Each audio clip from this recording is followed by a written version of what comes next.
Hey, my community, Jeff back again with the quick update on a couple things I got in. But first, I wanted to return to something I did in my last video when I showed the Destroyer of Death, the new project, Martin Simpson's Destroyer of Death.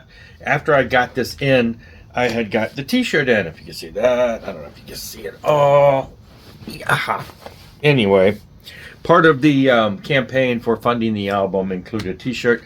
The CD arrived from one destination, from one previous place, and then this they shipped later. Martin contacted me and asked me for my address and made sure he got that out to me, and so now we got the t-shirt to match. So great stuff, well made. Yeah, great t-shirt. So there you go. I get a little extra bonus there. I kind of forgotten what all was in the campaign, but now I got the t-shirt. So there you go. Now, what are we talking about today? So the other day, I had to buy something on Amazon for my car, and it ended up having some issues. And long story short, I ended up getting the right item, but then I got a refund for the wrong item, which they basically gave me the right item for free because of the mix-up, mess-up, goof-up.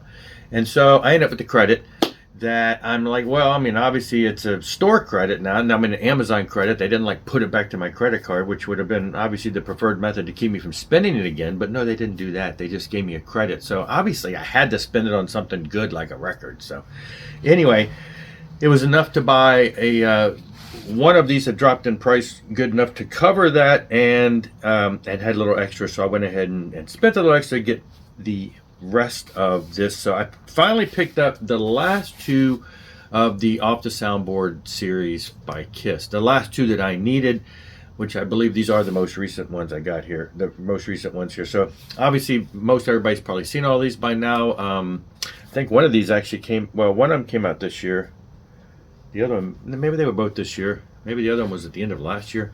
I don't know. There's like what, five or six of these Off the Soundboard sets that have come out. Anyway, so this is a cool one. It's 1977, and so it's got the original lineup, of course, and all the classics.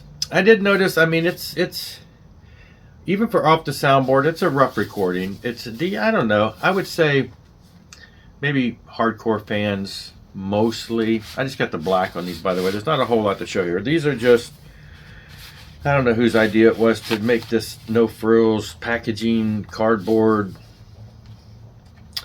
It's like getting something in a paper bag. Reminds me of back when we used to put paper bag from the grocery store on our books at school. Two record sets. So it's a cardboard chip, just a generic cardboard sleeve with at least it's poly lined with a generic poly lined sleeve inside. They have different color variants, but the ones on Amazon tend to just be the black. Also, don't think this was very well thought out design. So it's it's got a little slip case here, but when you go to stick the second album in, it hits the edge of the folded in thing. It hits that, it shoves that out. You got to finagle with that. It's not really made to where it's just, you have to think about it and put things in and first. And anyway, it's very what's the word, very inexpensively put out. So it's just kind of, see, you push that out and it just, boom, it breaks. It's just so frustrating with these kind of things. Anyway, can gripe and complain, but we spend our money on this, and it's definitely an archive for the fans. And this one's kind of a little rough for Off the Soundboard. It's a little distorted. It's warbly at times, like it might have been off the soundboard, but did the master come off of a cassette? The volume goes in and out at times as far as and maybe they did that in concert. Maybe they were turning it up and down. Sometimes the solo seems like it's louder, and maybe they were panning it. I don't know. Maybe it's just the kind of effects they tried to do back in the day, and I don't know. At times it sounds a little warbly and unstable, but again, we're looking at a glimpse of 1977, probably one of the best years. This would have been back in the Alive 2 days, and right in that sweet spot for when I was really loving it. I loved the costumes at the time and all of that. So it's from that time frame. Yeah, and so it's okay for archival type footage. And then the other one is the Poughkeepsie Show from 1984. Pretty much the only recording we've got with Mark St. John. Same treatment here is, you know, double record black, nothing special. I'm not going to pull them out. It's the same old cardboard stuff. And, you know, so that gives me all of them. I think I've got the rest of them right over here. I have all, like I said, I think there's 5 or 6. It's just like, I don't know. You just would, I don't know. What is it really worth griping and complaining? You would just think that at this point they could put something out that's a little better quality, a little higher quality. It's just kind of like, yeah, let's just throw these things out there. The one thing I did notice, nothing against Eric Carr, I noticed this back in the 80s with the Animalized concert that was on MTV and later on video. But, you know, you figure, oh, whatever, and you kind of forget about it. And then I hear it on this again, and at times I'm like, you know, I don't know if it was intentional. I don't think the band did this. I think it was probably just him. But Eric played really fast. Detroit Rock City at the beginning of the show, it's noticeably, it catches me each time. You know, the band starts off with and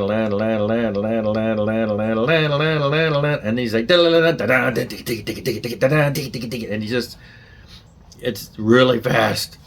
And you could, you know, you can hear Gene trying to keep up on bass. And I don't know if they decided to do that or if it was just something where Eric and his excitement. I know, as a drummer myself, I'm always accused of playing fast. I think we all have that problem. Sometimes it's just the adrenaline gets going, especially the beginning of a show like this. First song, I could see.